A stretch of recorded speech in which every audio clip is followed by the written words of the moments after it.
more on this, I'd like to cross our business editor, Stephen Carroll. Stephen, thank you so much for being with us this Wednesday.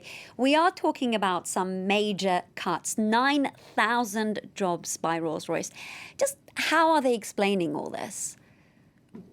Well, the collapse in air travel has hit not only airlines hard, as we've been hearing about the bailouts they've been receiving in various parts of the world, Norwegian Air, the latest to secure government aid there, but also the entire aerospace industry that builds and maintains the planes that are flown by those carriers. And that's what's affected Rolls-Royce, those 9,000 job cuts, around a fifth of its workforce, mainly from its civil aviation division. Those are jobs mainly based in the UK, so that's where we're expecting mostly the employees of Rolls-Royce to be affected by this. And essentially what's happened is that Airbus and Boeing, the two main companies that Rolls-Royce supplies engines to, aren't making planes. They've slashed their production because of the drop in demand from airlines, and that's knocked down the entire chain of this massive and very profitable industry. Now, interesting that Rolls-Royce are saying it'll take several years to see a recovery in this sector. That's because we're not expecting there to be any major recovery in air travel. The IATA, the International Air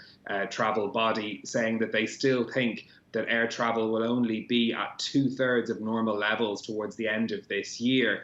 So that's going to have a huge effect on the industry, and it's echoing across the entire sector. Last week I was speaking to the CEO of Safran, which is a French rival of Rolls-Royce's, Philippe Petitcolin, their CEO, saying that they too are expecting to have to make significant job cuts as a result of this. He's saying that the industry needs a government bailout for them to be able to survive this crisis, because it's going to be 3 to 4 years, in his view, before they're able to recover the levels that they saw of business from 2019. That's something the French government is discussing, is a bailout for the aerospace sector. Of course, Airbus, one of the biggest global players based in the southwest of France. But the most important thing for this industry will be a recovery in air travel. And for the moment, we just don't know when that will happen. Of course, so job cuts across the sector. Stephen, let's now move across the continent. Mali has become the first country in Africa to secure a moratorium on paying its debts as a result of this ongoing COVID-19 crisis. What more can you tell us about this?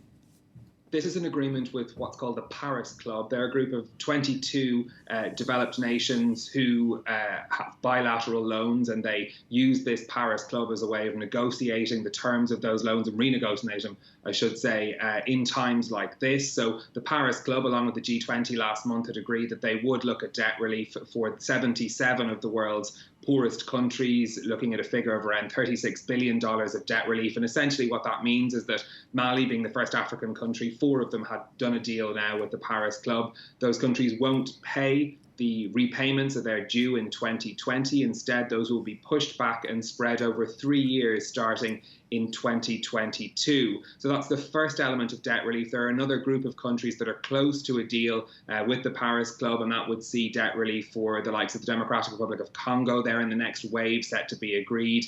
And this is something that those nations and the G20 are really pushing, is to try and give some emergency relief to those countries that need to direct their public spending away from debt payments and to dealing with the immediacy of this crisis. It's worth saying that this is only a freeze on payments. It's not debt cancellation, which is something that's been called for by French President Emmanuel Macron, but also Pope Francis. That was something that will have to engender a much longer series of discussions. The Paris Club only accounts for some of countries like Mali's debts. They also have got debt relief from the likes of the IMF, but there are other countries out there that are not in this agreement that will have to also look at giving debt relief to countries like Mali. And the goal is for those countries and for the likes of Emmanuel Macron to see some of that debt being forgiven in the long term.